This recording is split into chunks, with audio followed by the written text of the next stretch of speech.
2025년 9월 8일 세계 경제 질서를 완전히 뒤흔들 수 있는 일이 벌어졌습니다. 바로 브라질 대통령이 긴급하게 소집한 브릭스 정상회의 때문인데요. 이 회의는 정기회의도 아니고 단순한 외교적 만남도 아니었습니다.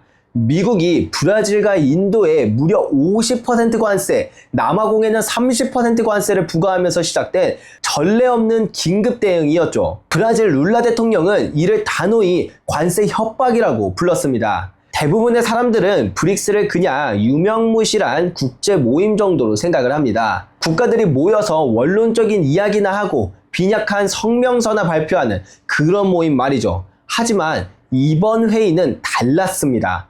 단 90분 동안의 비공개 회의였지만 그 안에서 나온 결정은 앞으로 세계 권력의 지형을 근본적으로 바꿀 수 있는 신호탄이었습니다. 지금부터 그 긴급 정상회의에서 나온 5가지 결정에 대해 하나씩 살펴보도록 하겠습니다. 먼저 브릭스를 처음 들어보시는 분들도 계실 수 있으니 아주 간단하게만 알려드릴게요. 브릭스는 브라질, 러시아, 인도, 중국, 남아프리카 공화국의 앞글자를 딴 신흥경제국 협의체로 오늘날 브릭스는 단순한 경제 협력체가 아니라 서방 중심 세계 질서에 도전하는 정치 경제 연합체로 인식되고 있습니다.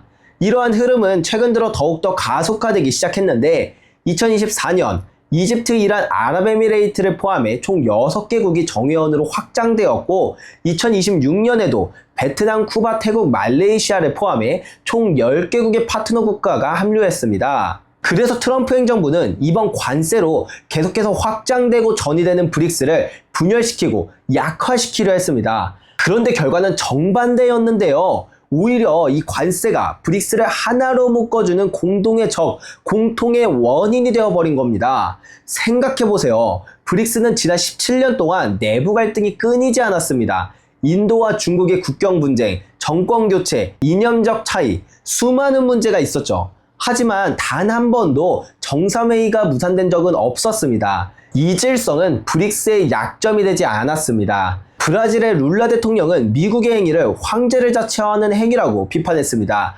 그는 분명히 말했죠. 트럼프는 미국을 다스리기 위해 선출된 것이지 세계의 황제가 되기 위해 뽑힌 것이 아니다. 트럼프의 잘못된 계산은 바로 여기에 있었습니다. 브릭스를 겁주려 한 관세가 오히려 브릭스 내부를 더 강하게 결속시킨 겁니다. 그러면 이제 본격적으로 이번 회의에서 나온 결정을 하나씩 짚어볼게요. 이 5가지는 단순한 정책 변화가 아니라 세계 권력이 작동하는 방식 자체의 근본적 전환을 의미합니다. 중국의 시진핑 주석은 패권주의, 일방주의, 보호주의가 갈수록 기승을 부리고 있다고 강하게 비판했습니다. 러시아의 푸틴 대통령은 오랜 서방 제재 경험을 바탕으로 핵심 전략을 늘 제시했죠. 이란 대통령 페제시안의 표현대로 이번 회의는 불법 제재에 직면한 회원국을 공동으로 지원하는 메커니즘을 만드는 자리였습니다. 이제 미국이 브릭스 한 나라를 제재하면 사실상 브릭스 전체를 동시에 공격하는 것이 되는 겁니다. 여기서 충격적인 연구 결과도 인용했는데 린스 글로벌 헬스 저널에 따르면 미국과 EU의 일방적 제재로 매년 56만 명 이상이 추가로 사망하고 있으며 지난 50년 동안 무려 2,900만 명이 희생되었다고 합니다. 그중 절반 이상은 5세 미만 아동이었다고 하는데요. 국제기구인 유엔의 제재는 식량이나 의약품 같은 인도적 필수품을 제재 대상에서 제외하는 경우가 많았습니다. 반면 미국이나 EU의 일방적 제재는 금융, 무역 전체를 막아버리기 때문에 생필품까지 차단되고 결국 국민의 생존을 위협받게 됩니다. 정리하자면 미국과 EU의 독자적 제재는 전쟁 못지않은 인도적 참사를 만들어내고 있다는 겁니다. 그래서 최근 브릭스 같은 나라들이 목소리를 높이고 있는 것이죠. 두 번째는 달러 대체 가속화입니다. 러시아 외무장관 리브로프는 이번 회의 전 이미 예고했습니다. 세계 무역과 금융에서 서방의 불법적 해이에 맞설 추가 조치를 개발 중이다. 무슨 뜻일까요? 바로 달러 의존도를 벗어나기 위해 브릭스가 속도를 내고 있다는 의미입니다. 브릭스 회원국들이 보유한 금융자산은 60조 달러 이상, 전 세계 총액의 절반이 넘습니다.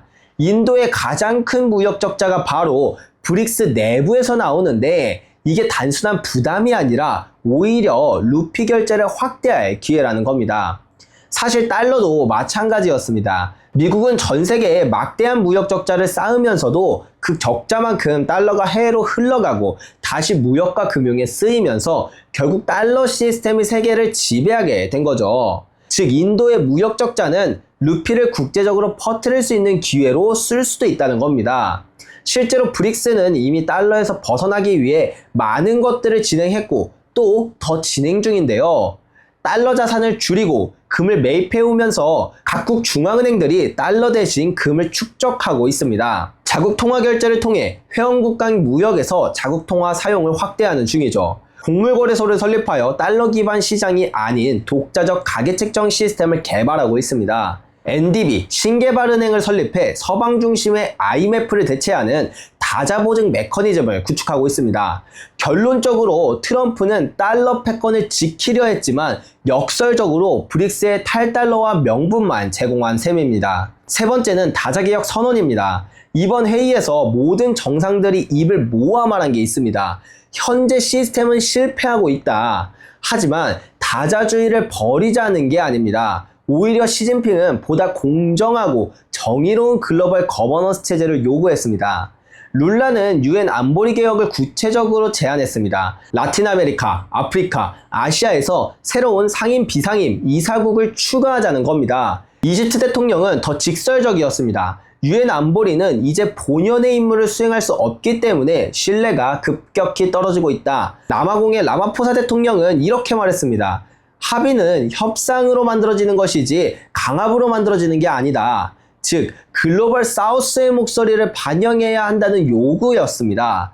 이번 9월 8일 긴급 정상회의는 단순한 외교 이벤트가 아니었습니다. 세계 인구의 절반 이상, 글로벌 GDP의 40% 이상이 되는 공동협의체인 브릭스는 일방적 경제 강압에 맞서 하나로 뭉쳤다는 사실이 확인되는 순간이었습니다. 남아공의 라마포사 대통령은 브릭스를 이렇게 정의했습니다.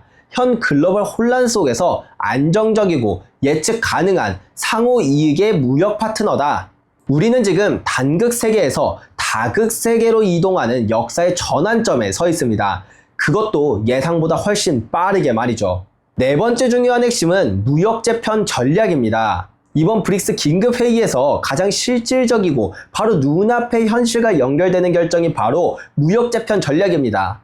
룰라 대통령은 명확하게 말했는데요. 보호무역주의의 충격을 완화할 안전한 옵션을 마련해야 한다. 브릭스는 이미 전 세계 GDP 40%, 국제무역의 25%를 차지합니다. 이 어마어마한 덩치가 보호무역주의와 경제 강압에 대응하기 위해 선택한 것은 내부무역 강화였습니다. 인도 외무장관 자이상카르는 구체적으로 설명했습니다. 우리는 더 탄력적이고 더 신뢰할 수 있고 중복적이며 더 짧은 공급망을 만들어야 한다. 즉 글로벌 무역의 다변화와 지역화를 통해 특정 국가나 지역에 의존하지 않는 구조를 만들겠다는 겁니다.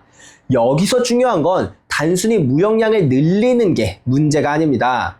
룰라 대통령은 이를 제조업과 생산의 민주화라고 불렀습니다. 지금까지는 특정 소수 국가가 제조와 공급망을 독점하면서 전 세계를 흔들었죠. 하지만 이제는 여러 지역으로 생산을 분산시키고 소규모 국가들까지도 안정적으로 무역에 참여할 수 있도록 만들겠다는 겁니다. 인도네시아의 프라보오 수비안토 대통령은 더 강하게 경고했습니다. 오늘날 세계는 힘이 정의를 만드는 곳이다. 작은 나라들은 협박과 경제적 강압에 직면해 있다. 무역과 금융은 점점 무기화되고 있다. 그래서 해법은 단순합니다. 서방의 승인에 의존하지 않는 대체 공급망을 구축하자. 여기서 중국의 1대1로가 중요한 인프라로 다시 부각됩니다. 시진핑 주석은 브릭스 국가들과 고품질 1대1로 협력을 심화하겠다고 공식적으로 밝혔습니다. 이 말은 곧 도로, 항만, 철도, 디지털 인프라가 브릭스의 새로운 경제 골격이 될 것임을 의미합니다. 다섯 번째 결정은 국제무역 질서를 근본적으로 흔들 수 있는 WTO 개혁 요구였습니다. 룰라 대통령은 단호했는데요. 세계무역기구 WTO는 수년째 마비 상태다. 일방적 조치로 인해 자유무역의 기본 원칙은 죽은 글자가 되어버렸다. 그렇다고 WTO를 버리겠다는 게 아닙니다. 오히려 브릭스는 WTO가 원래 기능을 제대로 하도록 만들겠다는 입장입니다. 시진핑 주석은 WTO를 핵심으로 하는 다자무역 체계를 지켜야 한다면서 동시에 모든 형태의 보호무역주의를 거부해야 한다고 강조했습니다. 자이상카르는 글로벌 무역 체제가 반드시 개방적이고 공정하며 투명하고 차별적이지 않고 포용적이며 평등하고 규칙 기반이어야 한다고 말했습니다. 라마포사 남아공 대통령은 한 발 더 나아가 브릭스가 다자 체계를 강화하고 WTO 개혁을 주도하는데 핵심 역할을 해야 한다고 못 박았습니다. 즉, 메시지는 분명합니다. WTO가 진짜 다자 기구로 거듭나지 않으면 브릭스가 새로운 대안을 만들겠다. 룰라는 여기서 더 나아가 UN 기후변화위원회 신설까지도 제안했습니다.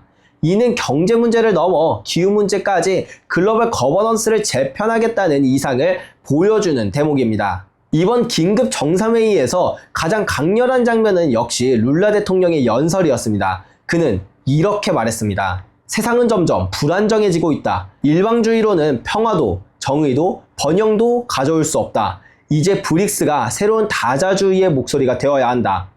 이 발언은 단순히 외교적 수사가 아니었습니다. 미국의 관세전쟁, 글로벌 무역의 분열, 기후위기의 심화, 이 모든 상황 속에서 글로벌 사우스가 더 이상 방관자가 아니라 주도자가 되겠다는 선언이었습니다. 룰라는 특히 오는 2025년 제80차 UN 총회를 강조했습니다. 총회는 9월 9일에 개막했는데 브라질은 전통적으로 UN 총회 일반 토론의 첫 연설국입니다. 올해는 그 자리가 브릭스 전체의 메시지를 대변하는 무대가 된 겁니다. 흥미롭게도 올해 총회의 주제는 더 나은 함께, 평화, 발전, 인권을 위한 80년, 그 이상이었습니다. 브릭스가 내세운 대안적 비전과 정확히 맞아떨어졌습니다. 이번 흐름에서 흥미로운 점은 바로 인도의 입장 변화입니다. 원래 인도의 모디 총리는 UN 총회에서 연설할 예정이었지만 갑작스럽게 불참을 선언했습니다. 대신 인도의 외무장관 자이상카르가 9월 27일 연설을 맡기로 했습니다. 보도에 따르면 모디는 아예 미국 방문 자체를 취소할 가능성까지 검토 중이라고 합니다. 이 변화는 단순한 일정상의 문제가 아닙니다. 트럼프가 인도의 러시아산 석유 수입에 대해 25% 관세를 부과하려 했기 때문입니다. 이는 인도의 에너지 안보를 직접 위협하는 조치였고 인도가 미국과의 밀착 관계를 재검토하게 된 계기가 된 겁니다. 즉, 그동안 브릭스 내부에서 미국과 가장 가까웠던 인도가 오히려 거리를 두면서 브릭스의 결속력이 강화되는 효과가 나타난 겁니다. 트럼프 대통령은 분명히 계산을 했습니다. 브라질의 50% 관세, 인도의 50% 관세, 남아공의 30% 관세를 때리면 브릭스 내부가 흔들리고 각자 도생으로 움직일 거라고 생각을 한 겁니다. 서로 이해관계가 다 다르니 결국 깨지겠지라는 것이죠. 하지만 결과는 정반대였습니다. 트럼프가 의도한 것은 분열이지만 실제로 일어난 것은 단결이었습니다. 인도, 중국, 러시아 사이의 긴장 혹은 브라질과 인도의 무역 갈등 같은 내부 문제보다 미국이라는 외부의 압력이 훨씬 더 큰 요인으로 작용하면서 브릭스는 오히려 한 목소리를 내기 시작했습니다.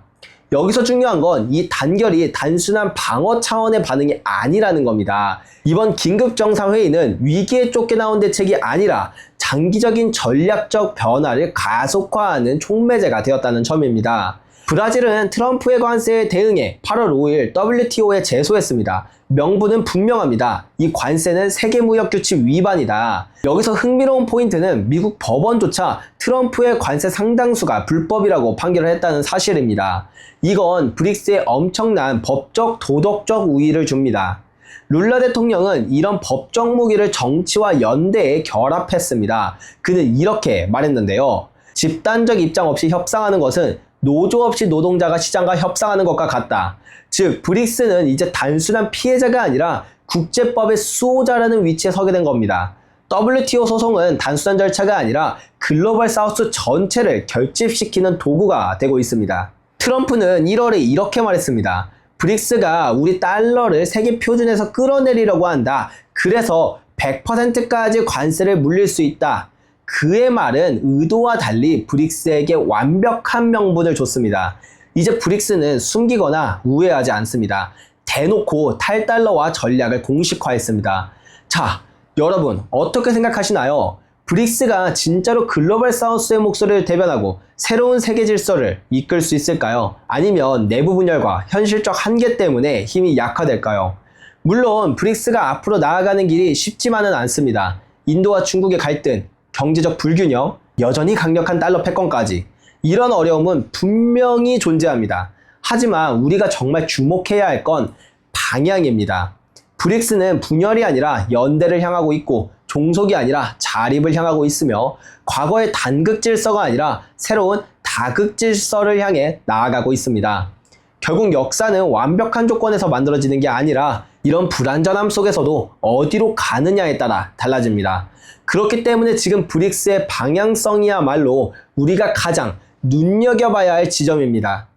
이번 트럼프의 관세 전쟁은 미국의 패권을 더 공고히 하지 못했습니다. 오히려 브릭스가 대안적 글로벌 리더십으로 성장할 수 있는 절호의 기회를 만들어줬습니다. 앞으로의 국제 경제는 우리가 익숙했던 달러 중심의 단극 질서에서 점점 더 벗어나 다극적이고 복합적인 새로운 시스템으로 움직일 것입니다. 여러분은 이 변화가 우리의 삶에 어떤 영향을 줄 거라고 생각하시나요? 낙관적이신가요? 아니면 우려가 되시나요? 통화 시스템의 변곡점에서 여러분들과 함께 고민하고 함께 나아갈 저는 양벨이었습니다.